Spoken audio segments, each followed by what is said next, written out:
Diane Campbell, clerk of town of Sumner in the county of Oxford, reads, in the name of the state of Maine, you are required to warn the inhabitants of the town of Sumner in said county, qualified by law to vote in town affairs, to meet at the Bisbee Dyer Municipal Center on Tuesday, July 9th, 2024 at 6 in the evening, then and there to act on the following articles to wit. Article 1, to elect a moderator to preside at said meeting. Any nominations? Nominate Terry Hayes. I second that motion. Any others? No? All right, and we need 3 people to vote. By ballot. 3 people that would like to?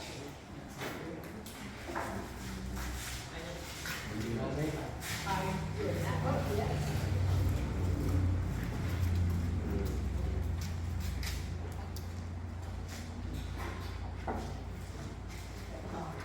Usually comes out with ballot boxes up there.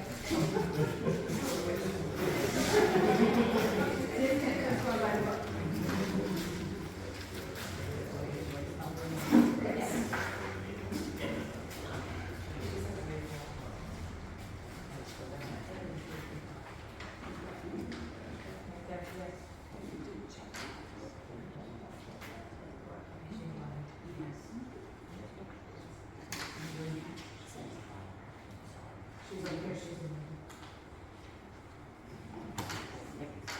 Okay, put it in the box.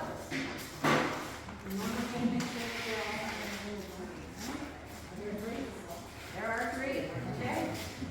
One for Terry Hayes. Please make it from my job. Oh, hey. That's what we're here for.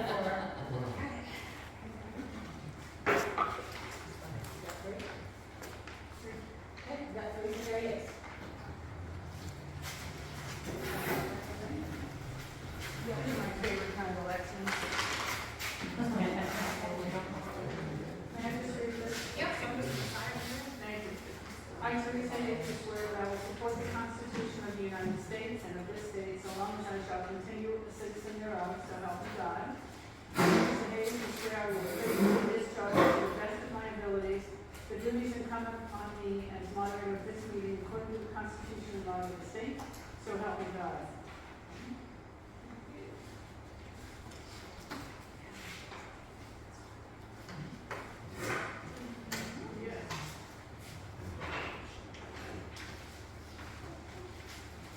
Good evening. It's been a very short while since I was here with you last. Bonus points, what's your job tonight? Anybody know? Respectfully. Listen respectfully until it's your turn to talk. And when it's your turn to talk, you'll know because I already told you. That's right, Janet, because you hold up your name sign and I call on you by name. Okay? We have only a second item for you to decide tonight, and I'm going to read it and then wait for a motion and invite discussion, questions, or whatever, and when we're disposed with that, we'll probably adjourn. Because there's nothing else on the agenda. Okay? Article number 2, to see if the town will vote to allow the select board to enter into a 50-year lease agreement with Great Works Internet, GWI, to place a hub site on town-owned property at 739 Main Street in Sumner, Maine. Is there a motion on Article 2? A second? Second. Article 2 has been moved and seconded as read. Is there anyone who wishes to speak to the motion?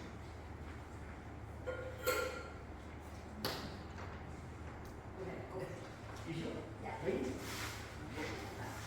Austin. Is it Mr. Austin or Austin? Mr. Austin. Mr. Or Austin. Eric Austin. You have the floor. Yes. My question about the hub was, is there any advantage to the town other than the money, the monthly money that they're running? Is that the only advantage we get from this hub? Yes. I don't quite understand the We also have another internet provider, so it provides us with options as personal consumers and creates competition for first like other than so as far as financial goes, for the town itself would be $225 a month. If you want to answer that question, sir. I'm not making Oops, sorry, I went out of order. That's okay. Hang on just a second. Are you gentlemen from GW? Yes, ma'am. Great. Do you live in town? No. Okay. Is any one of you going to speak, or will all three of you speak?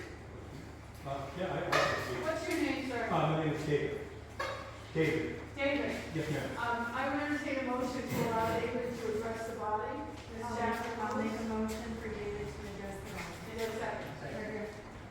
Next two-thirds vote, all those in favor, please raise your hand. Thank you, Ms. Down, all those opposed. David, you have the floor. Oh, thank you very much. Us having the hut here, will also give us the ability to, during a power outage, we would have a generator, and we would still be able to push out signal from the hut. So essentially, if you had a generator in your home or some solar, some type of power to your home, you would still be able to have internet access as long as all the lines were intact, like when trees falling and such on the lines. That's one of the primary advantages of us having the hut itself. Thank you, Dave. Giving that permission, well, if there's another opportunity, raise your hand, I'll call on you when I see it. Mr. Black. Is the equipment in the hut going to be taxable equipment? Is that subject to tax commitment? I'm looking for, do you gentlemen know the I answer? do not know the answer to that question. Do you have an answer to the question? Yes. Go ahead, Mary Ann. The hut as a construction will be taxable. So that the property for the rent or whatever, there will be taxes on that assessed by the government when it is constructed, which will be next year. Mr. Glass, was your question about the equipment inside of the structure? The value of the property inside, is that taxable? I think that would be, from my perspective, that would be the government. So they would say, do we get taxed on what's inside our houses? We get taxed on the property assessed as a construction. That's all I'm saying. Okay, thank you. Follow up, Mr. Glass, and then Mr. Litchfield. This is the treasurer, this is a former state treasurer question. Oh, yeah.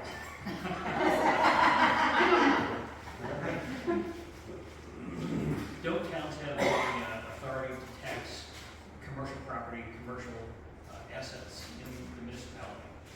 They do. It is not implemented similarly from each municipality to another. But yes, there is authority in state law that allows for that. I don't have any idea what Sumner's is, if any, or could be for that. Do you want to ask the gentleman from GWI if it's taxed in other communities? Yes. Thought you might. Can you actually come up front so we can? Sure. Can the gentleman come up front? It's not lonely.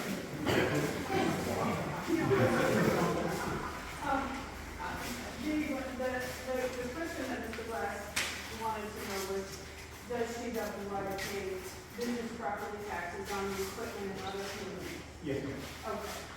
There you have it. There's four of you. There is. You can do that.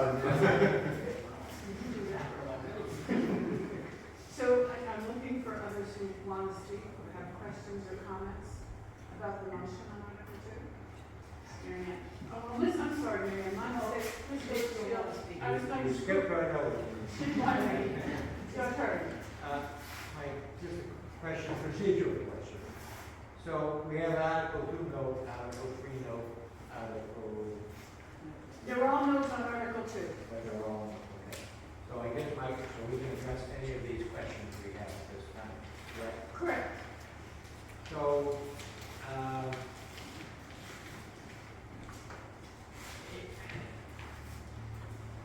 question, Article 2, note 3. Site plan application has been conditionally approved by the planning board of the village and is available on the website. Conditionally approved on what? Is there someone here from the planning board? I'm looking at Jeff is here. Jeff, can you answer that question? Yes, ma'am. Thank you. Planning board, we approved the plan conditionally based on the fact that the town hasn't voted on the hut. So in an effort to get the ball rolling and allow the abutters to be notified, we had to conditionally approve to get where we are today. Thank you, Jeff. Mr. Liston, did you have an additional question? My question, I guess, I've seen some ribbon placed around a proposed site, I guess it is. And I believe that there is a proposed setback from abutting property, and it looks like it's very, very close to that abutting property. So I was wondering if that had been checked out. Is there anyone that can answer that question? Whether the setback requirements are adequate? Go ahead, Jeff. From the plan provided by GWI, everything looked like it was going to meet the setbacks, and we were waiting to find out what the town approves before the CEO goes out and makes his final call on it. That's the code enforcement officer? Yes, ma'am. Okay, thank you, sir.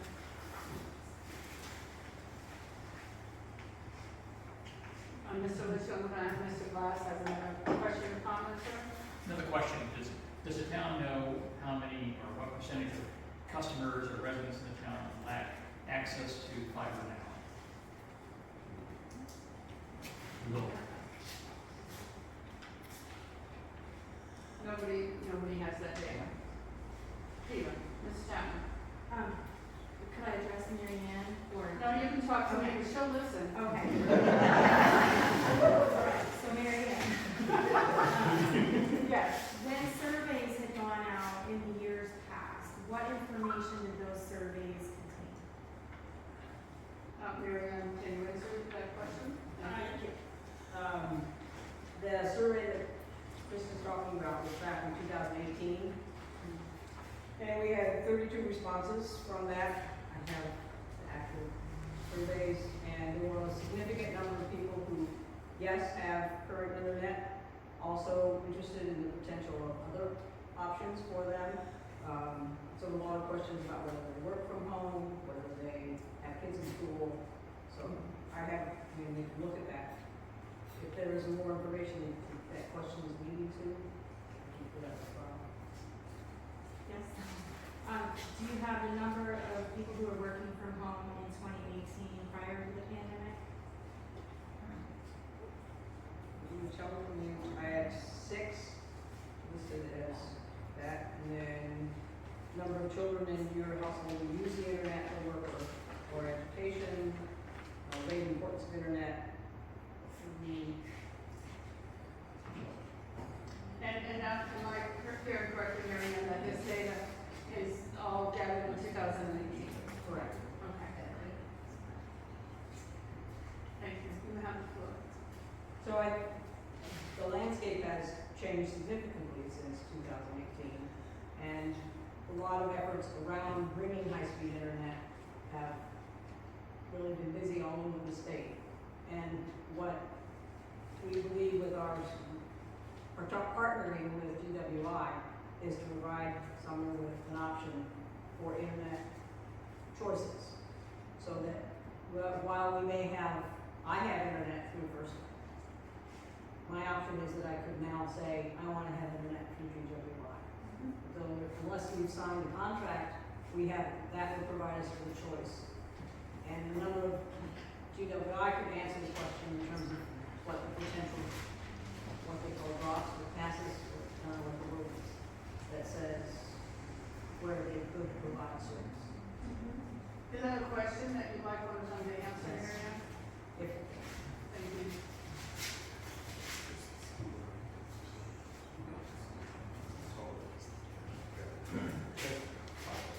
I suppose it's roughly 400-ish is what I remember is roughly the scope.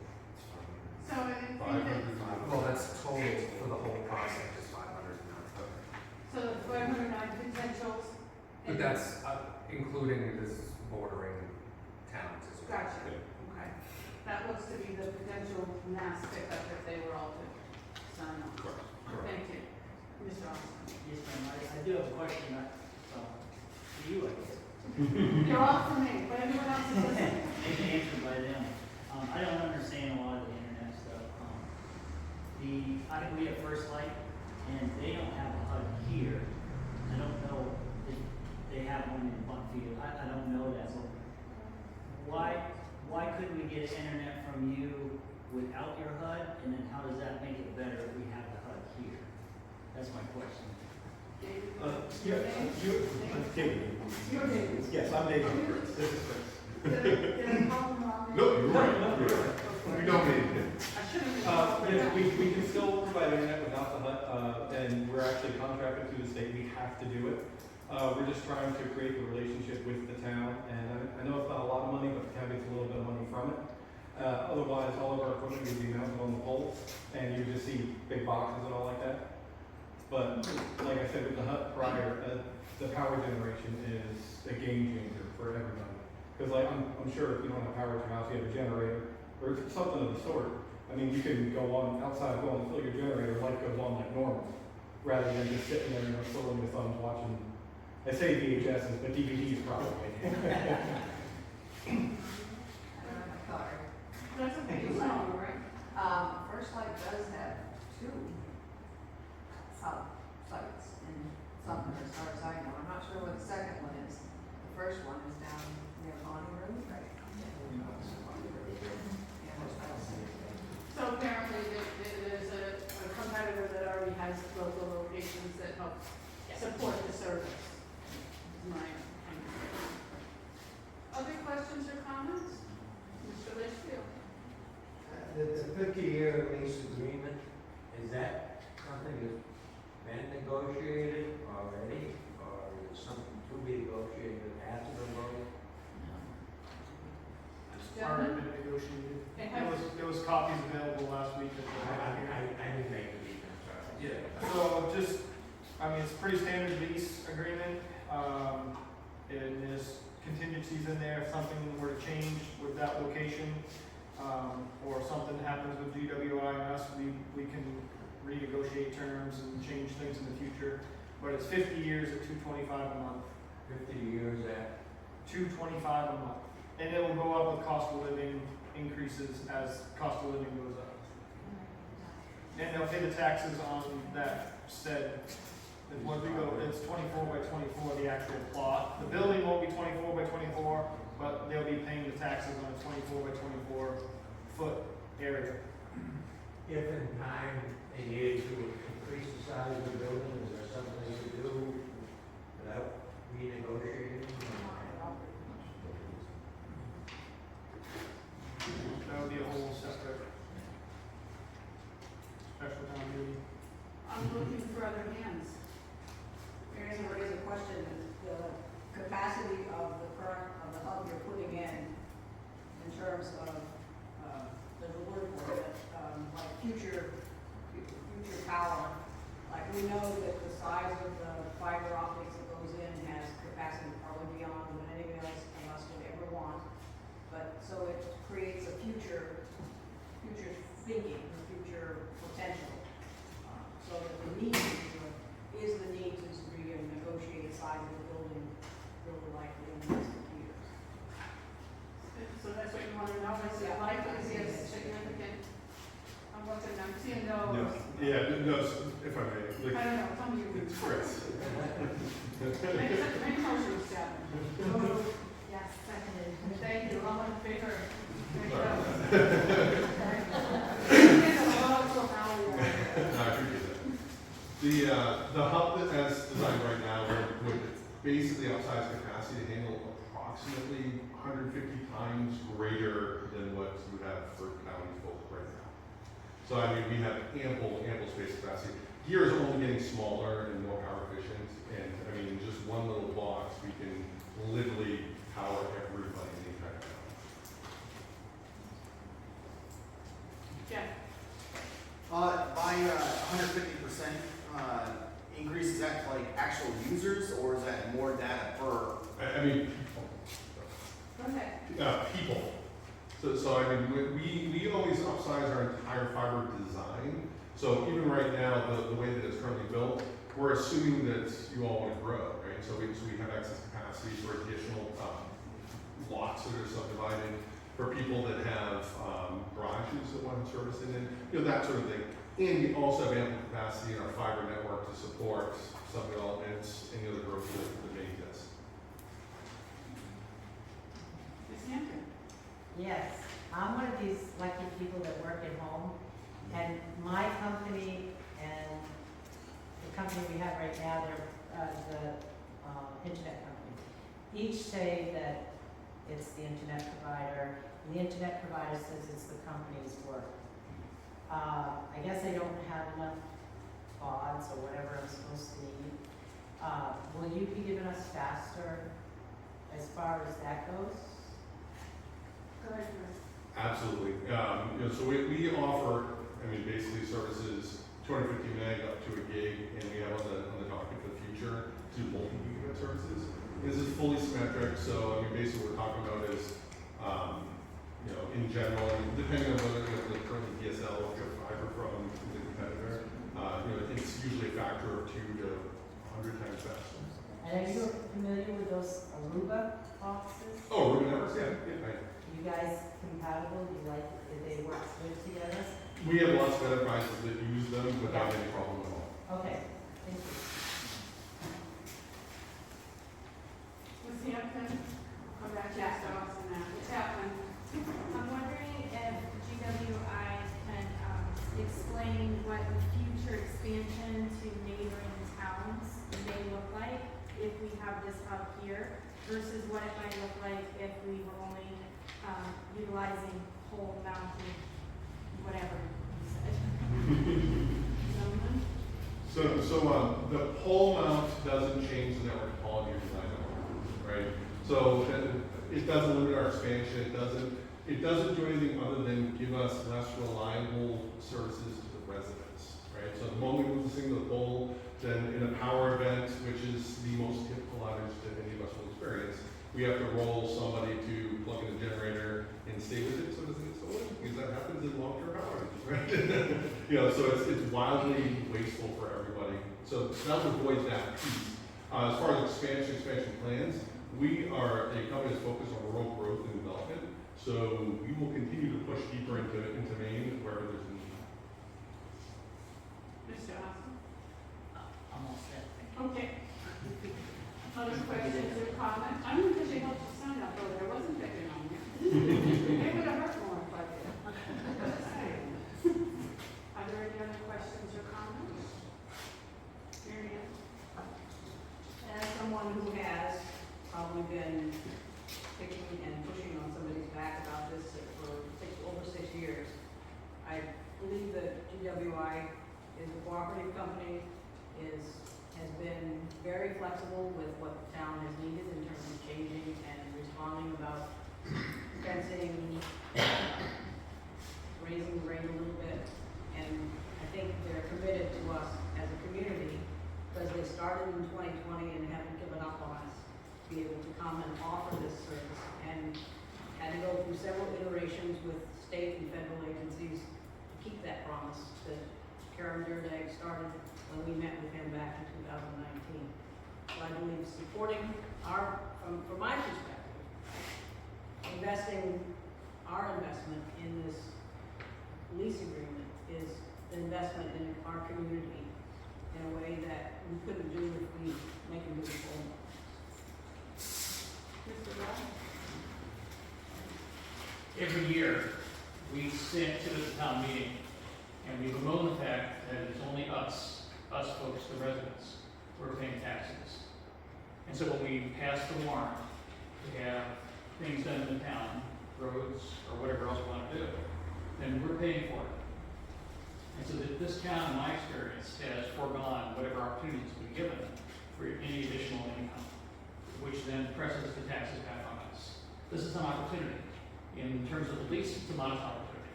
Should we then decide to do what other towns do and have a business tax as well, that would then tax what's inside the hut, not rapaciously, then that gives another revenue stream that we might be able to realize, and then we folks, the residents, would not have to pay quite so much.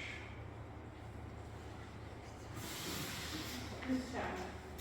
I just have another question about the Article 2, Note 3. If this application, when the CEO does come out and have a look at things, what happens if we then at in this process? Jeff, are you on the planning board? Yes, ma'am. So if you understand her question, if there's a conditional, approval by the planning board and and there's a positive vote this evening, and the CEO comes to the site and it needs some adjustment, how would that be handled?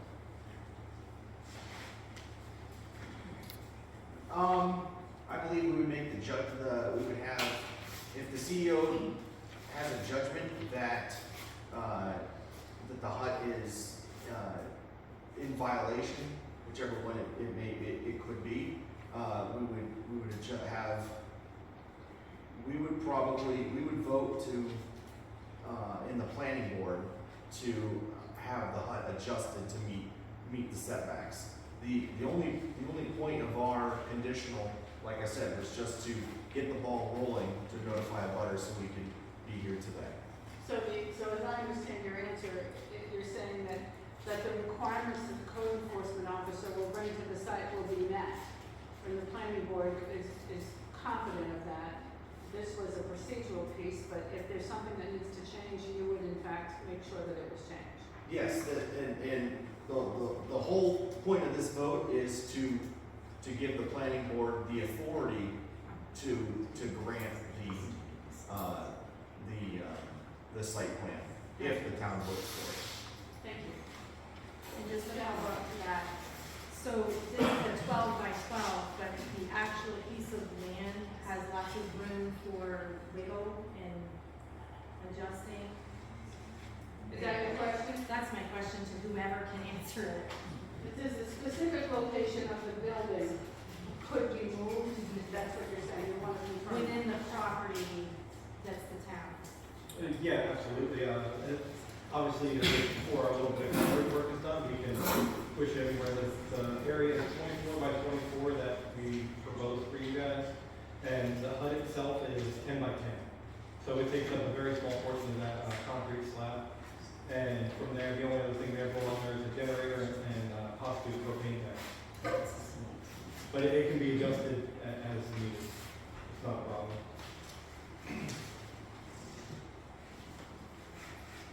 Mary Ann? My understanding of also the conditional approval was that a lease was required, that a decision around the lease arrangement needed to be done before. It was kind of like chicken and egg kind of thing. The lease had to be in place before the final approval on site plan would work. It's kind of getting both of the things to happen. Is there anyone else who wishes to speak to the motion on article number 2? Would you like it to be? Yes, I will. Then it will be. See how powerful you are? It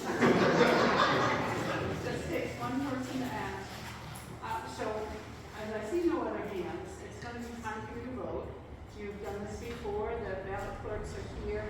You would come forward, give them your name, get your ballot. If you vote in favor of the motion, you will vote yes. If you vote against the motion, you will vote no. And we split the alphabet up. Are there any questions about process? Great, and you are a registered voter. Check the ballot box. Oh, yeah, I will, I'm gonna do that.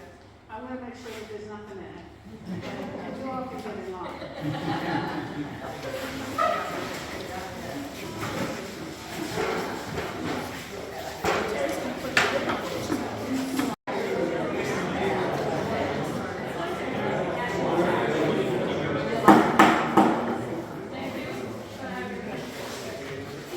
There were 30 ballots cast, 20 of you voting yes and 10 of you voting no, so the motion article 2 carries. Having concluded our business here this evening, I will happily entertain a motion to adjourn. So moved.